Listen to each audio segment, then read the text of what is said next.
Welcome to this episode of Today, I'll be discussing two experiences. One, the hospital assets are the administrators, and two, looking down the barrel of a gun. This will be the first in a series of stories regarding my career and many of the activities that I saw that cross various boundaries of ethics, fraud, and abuse, or just interesting experiences. Some of these are topics I've written on during my career, and now after 40 years, I've decided to bring up specific examples of things I observed. In 1984, over 40 years ago, I walked into my first hospital as a resident after completing the didactic portion of my master's degree at Trinity University in the Healthcare Administration Department. Trinity required a 1 year residency at a facility, and I was one of five who went into the for profit arena as a placement. I was excited to be joining Republic Health Corporation in their 80 some odd hospitals at the facility in Poplar Bluff, Missouri. Doctors Regional Medical Center was known as the most efficient operating hospital in their system and was the second most profitable. I had just settled in after about 3 weeks when the marketing director was let go, and I was named director of marketing.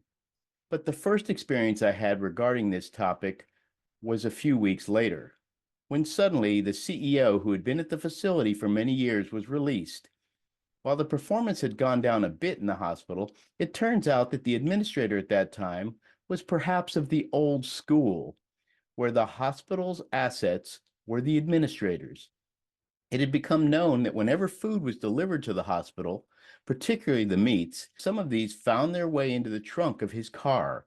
It was also identified that he had purchased luggage for his use and that of the hospital staff when traveling. But the luggage was with his daughter at college. There were numerous other examples, apparently, and he had crossed an ethical boundary. And now for the gun. I had become very good friends with the two assistant controllers who were both about my age.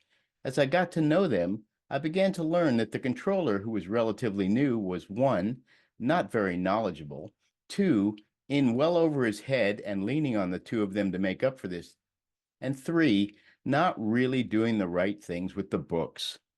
So, in my ignorance, I decided to write about this in the first of four papers I was supposed to complete during my residency. This paper was to be on the internal environment and operations. In it, I wrote about the controller and the issues I had learned of. A few days later, I was called into the new administrator's office.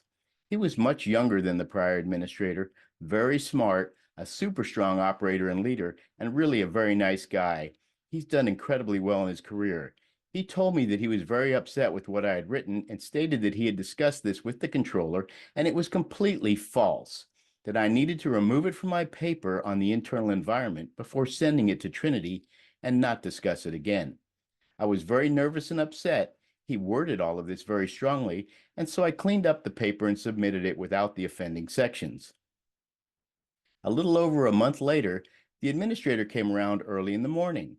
All of the administrative offices were above the supply warehouse and connected via a walkway to the hospital on the second floor. He told each of us that we needed to be out of the administrative offices for about 2 hours around lunchtime, as he was going to let the controller go and was very concerned about what might happen. We all left, and when we returned, he had released the controller and told us a little bit about what had occurred. One comment he stated was that the controller had said, quote, "I served in Vietnam and would kill my mother if she did that to me," end quote. It was a very nerve-wracking experience for the next few days, as we would come to the office and walk up the fire escape to the offices, and the controller would be in his car watching us with his sunglasses on. After a few days, his observations ended. Given my experience with the new personal computers, I had written the student manual at Trinity on how to use the first IBM PCs that were added just prior to my last semester on campus. I was transferred to a hospital in Arkansas to install a DRG management system and train the staff. This was an interesting experience as I was a resident and not an employee, so I lived in a hospital room for over a month. During this time, the hospital in Missouri had an annual canoe float trip for their employees. I drove back for the trip, and the VP and divisional controllers also flew in. The float trip was on a Saturday. That Friday night, I joined one of the assistant controllers, and we went to a local club that we used to go to when I was staying there. As we pulled up in his car, The former controller pulled up right next to us. He got out of his car with a gun in his hand.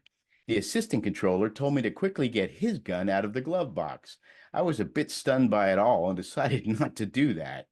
He rolled the window down, and the former controller began waving his gun around at us and saying, "I hear you guys are looking for me." We responded that no, we were not looking for him, not at all, etc.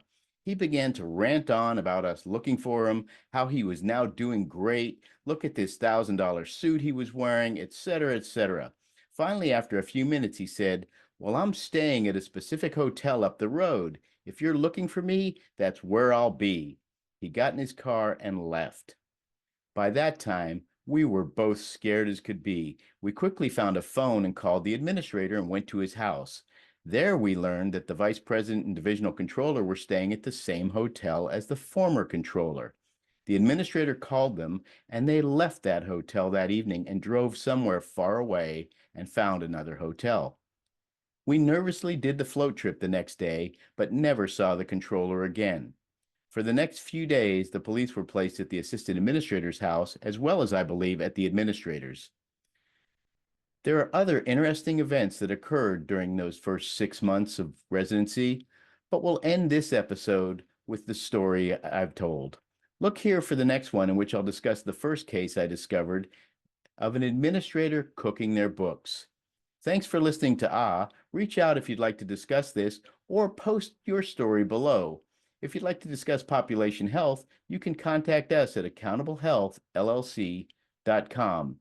The email is info@accountablehealthllc.com.